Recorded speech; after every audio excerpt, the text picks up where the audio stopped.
एक दिन श्री कृष्ण जी अर्जुन से कहते हैं, पार्थ, मैं तुम्हें एक कथा सुनाता हूँ। उसे सुनकर तुम समझ जाओगे कि हर प्राणी को उसके कर्म के हिसाब से फल मिलता है। प्रकृति हर किसी को अपनी राह चुनने का मौका देता है।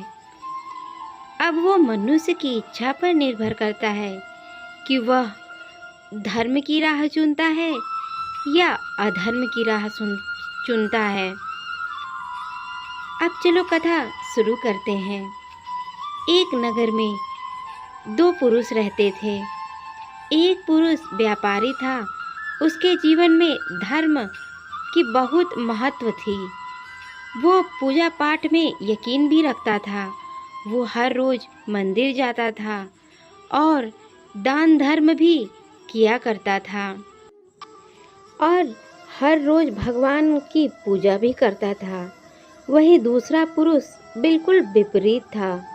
वो हर रोज मंदिर तो जाता था, लेकिन पूजा करने नहीं, बल्कि मंदिर के बाहर से जूते और चप्पलों को चुराने के लिए जाता था। उसे दान और धर्म में कोई लेना देना नहीं था। समय बीतता गया और एक दिन बहुत जोर से बारिश हो रही थी। इसके अलावा वहाँ कोई नहीं था। वो था और मंदिर। ये बात जब दूसरे पुरुष को पता चली तो उसने कहा कि ये सही मौका है मंदिर का धन चुराने के लिए। पंडित जी से नज़र बचाकर उसने मंदिर का सारा धन चुरा लिया। उसी समय वह व्यक्ति भी वहाँ पहुँचा और दुर्भाग्य से मंदिर के पुजारी ने जोर जोर से चिल्लाने लगा। उसे ही चोर समझ लिया और वहाँ फिर सारे लोग इकट्ठा हुए और उसे बहुत मार पड़ा। किसी तरीके से वह बचाकर वहाँ से निकला तो भी दुख उसका साथ नहीं छोड़ा। मंदिर के बाहर वो एक गाड़ी से टकरा गया और घायल हो गया। फिर वो व्यापारी लंगड़ाते हुए घर जाने लगा तो रास्ते में उसकी मुलाकात एक उस पुरुष से हुई जिसने मंदिर से धन चुराया था। उसने कहा, आज तो मेरी किस्मत चमक गई। एक साथ इतना सारा धन मुझे मिल गया है।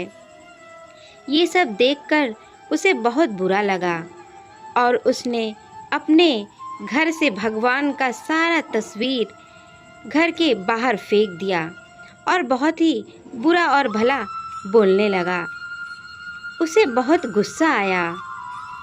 उसने क्रोधित होकर यमराज से ही पूछ लिया, मैं तो हमेशा अच्छे कर्म करता हूँ, दान में विश्वास रखता हूँ, उसके बदले जीवन भर मुझे अपमान और दर्द ही मिला। और इस व्यक्ति ने नोटों की भरी पोटली मिली।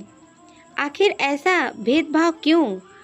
इस पर यमराज ने बोला, कहाँ पुत्र, तुम गलत समझ रहे हो।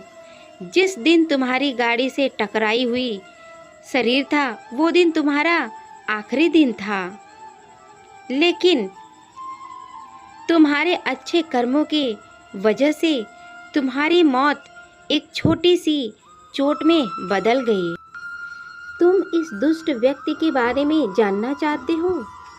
दरअसल इसके भाग्य में राजयोग था, मगर इसके कुकर्मों और अधर्मों की वजह से वो सिर्फ एक छोटी सी धन की पोटली में बदल गया।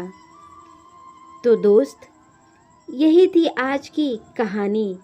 इससे यह सिद्ध होता है कि कर्म अच्छे करते रहो, फल की चिंता ना करो। कर्म अच्छे होंगे तो फल अवश्य आपको मिलेंगे। तो फ्रेंड्स, अगर आपको ये वीडियो अच्छा लगा हो तो प्लीज़ चैनल को सब्सक्राइब कीजिए, लाइक कीजिए एंड शेयर कीजिए और कमेंट्स ज़रूर कीजिए कि आपको किस टॉपिक पे इसी तरीके का वीडियो चाहिए। Thank you so much. धन्यवाद।